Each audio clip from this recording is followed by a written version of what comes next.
হরে কৃষ্ণ। সকল বৈষ্ণবের শ্রীচরণে দণ্ডবত প্রণাম। আজ আমরা পবিত্র রোপণী একাদশীর মাহাত্ম্য সম্পর্কে জানব। পবিত্র রোপণী একাদশী। একদিন মহারাজ যুধিষ্ঠির ভগবান শ্রীকৃষ্ণকে জিজ্ঞাসা করলেন, হে প্রভু, শ্রাবণ মাসের শুক্লপক্ষের একাদশীর নাম কি, তা কৃপা করে আমাকে বলুন।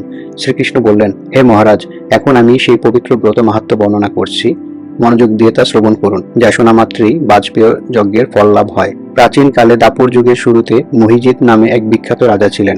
তিনি মহিষ্মতি নগরে রাজত্ব করতেন, কিন্তু দুঃখের বিষয় এই যে তার মনে বিন্দুমাত্র সুখ শান্তি ছিল না, কেননা তিনি ছিলেন অপুত্রক। পুত্রহীনের ইহলোক পরলোক কোথাও সুখ হয় না। এইরূপ চিন্তা করতে করতে বহুদিন কেটে গেল, কিন্তু পুত্রমুখ দর্শনে রাজা বঞ্চিতই রইলেন। নিজেকে অত্যন্ত দুর্ভাগা মনে করে রাজা চিন্তাগ্রস্ত হলেন। প্রজাদের সামনে গিয়ে বলতে লাগলেন, হে প্রজাবৃন্দ, তোমরা শোনো, আমি এই জন্মে তো কোনো পাপ কাজ করিনি, অন্যায়ভাবে আমার রাজকোষ বৃদ্ধি করিনি, ব্রাহ্মণ বা দেবতাদের সম্পদ কখনো গ্রহণ করিনি, উপরন্তু প্রজাদেরকে পুত্রের মতো পালন করেছি, ধর্ম অনুযায়ী পৃথিবী শাসন করেছি, দুষ্টদের যথারূপে দণ্ড দিয়েছি, সজ্জন ব্যক্তিদের যথাযোগ্য সম্মান করতেও কখনো অবহেলা করিনি। তাই হে ব্রাহ্মণগণ, এই প্রকার ধর্ম পথ অবলম্বন করা সত্ত্বেও কেন আমার পুত্র লাভ হলো না, তা আপনারা কৃপা করে অনুসন্ধান করুন। রাজার এই প্রকার কাতর উক্তি শ্রবণে ব্যথিত রাজভক্ত পুরোহিত ব্রাহ্মণগণ রাজার মঙ্গলের জন্য গভীর বনে ত্রিকালজ্ঞ মনীষীর কাছে যেতে মনস্থ করলেন। বনের মধ্যে ঋষিদের আশ্রম সফল দেখতে দেখতে তারা এক মুনির সন্ধান পেলেন। তিনি দীর্ঘায়ু, নিরোগ, নিরাহারে ঘোর তপস্যায় মগ্ন ছিলেন। সর্বশাস্ত্র বিশারদ, ধর্মতত্ত্বজ্ঞ ও ত্রিকালজ্ঞ সেই মহামুনি লোমশ নামে পরিচিত। ব্রহ্মার এক কল্প অতিবাহিত হলে মুনিবরের গায়ের একটি লোম পরিত্যক্ত হতো, এই কারণে এই মহামুনির নাম লোমশ। তাকে দেখে সকলেই ধন্য হলেন। তারা পরস্পর বলতে লাগলেন, আমাদের বহু জন্মের সৌভাগ্যের ফলে আজ আমরা এই মুনিবরের সাক্ষাৎ লাভ করলাম। তারপর ঋষিবর তাদের সম্বোধন করে বললেন, কি কারণে আপনারা এখানে এসেছেন এবং কেনই বা আমার এত প্রশংসা করছেন, তাই স্পষ্ট করে বলুন। আপনাদের যাতে মঙ্গল হয় আমি নিশ্চয়ই তার চেষ্টা করব। ব্রাহ্মণেরা বললেন, হে ঋষিবর, আমরা যে উদ্দেশ্যে এখানে এসেছি আপনি তা কৃপা করে শুনুন। এই পৃথিবীতে আপনার মতো শ্রেষ্ঠ ব্যক্তি আর কোথাও নেই। মহিজিৎ নামে এক রাজা নিঃসন্তান হয় অতি দুঃখে দিন যাপন করছে। আমরা তার প্রজা। তিনি আমাদেরকে পুত্রের মতো পালন করেন, কিন্তু তিনি পুত্রহীন বলে আমরাও সবাই মর্মাহত। তার দুঃখ দূর করতে আমরা এই বনে প্রবেশ করেছি।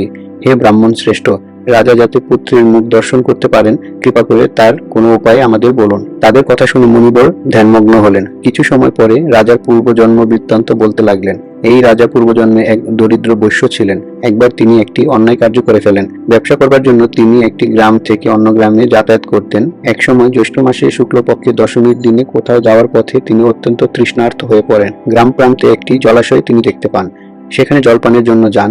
একটি গাভী ও তার বাছুর সেখানে জলপান করছিল। তাদেরকে তাড়িয়ে দিয়ে তিনি নিজেই জলপান করতে লাগলেন। এই পাপকর্মের ফলে তিনি পুত্র সুখে বঞ্চিত হয়েছেন, কিন্তু পূর্বজন্মের কোনো পুণ্যের ফলে তিনি এইরকম নিষ্কণ্টক রাজ্য লাভ করেছেন। হে মুনিবর, শাস্ত্রে আছে যে পুণ্য দ্বারা পাপ ক্ষয় হয়। তাই আপনি এমন একটি পুণ্যব্রতের উপদেশ করুন যাতে তার প্রারব্ধ পাপ দূর হয় এবং আপনার অনুগ্রহে তিনি পুত্র সন্তান লাভ করতে পারেন। লোমশ মুনি বললেন, শ্রাবণ মাসে শুক্লপক্ষের পবিত্র রোপণী একাদশী ব্রত অভিষ্ট ফল প্রদান করে। আপনারা যথাবিধি তা সকলে পালন করুন। লোমশ মুনির উপদেশ শুনে আনন্দ চিত্তে গৃহে প্রত্যাবর্তন করে তারা রাজাকে সে সকল কথা জানালেন। তারপর সকলে মিলে মুনির নির্দেশ অনুসারে ব্রত পালন করলেন। তাদের সকলের পুণ্যফল রাজাকে প্রদান করলেন। সেই পুণ্য প্রভাবে রাজমহিষী গর্ভবতী হলেন। উপযুক্ত সময়ে বলিষ্ঠ, সর্বাঙ্গ সুন্দর এবং পুত্র সন্তানের জন্মদান করলেন। ভবিষ্যৎ পুরাণে এই মাহাত্ম্য বর্ণিত রয়েছে। এই ব্রত মাহাত্ম্য যিনি পাঠ বা শ্রবণ করবেন, তিনি সমস্ত পাপ থেকে মুক্ত হবেন এবং পুত্র সুখ ভোগ করে অবশেষে দিব্যধাম প্রাপ্ত হবেন। হরে কৃষ্ণ কৃষ্ণ কৃষ্ণ হরে হরে, হরে রাম রাম রাম হরে হরে।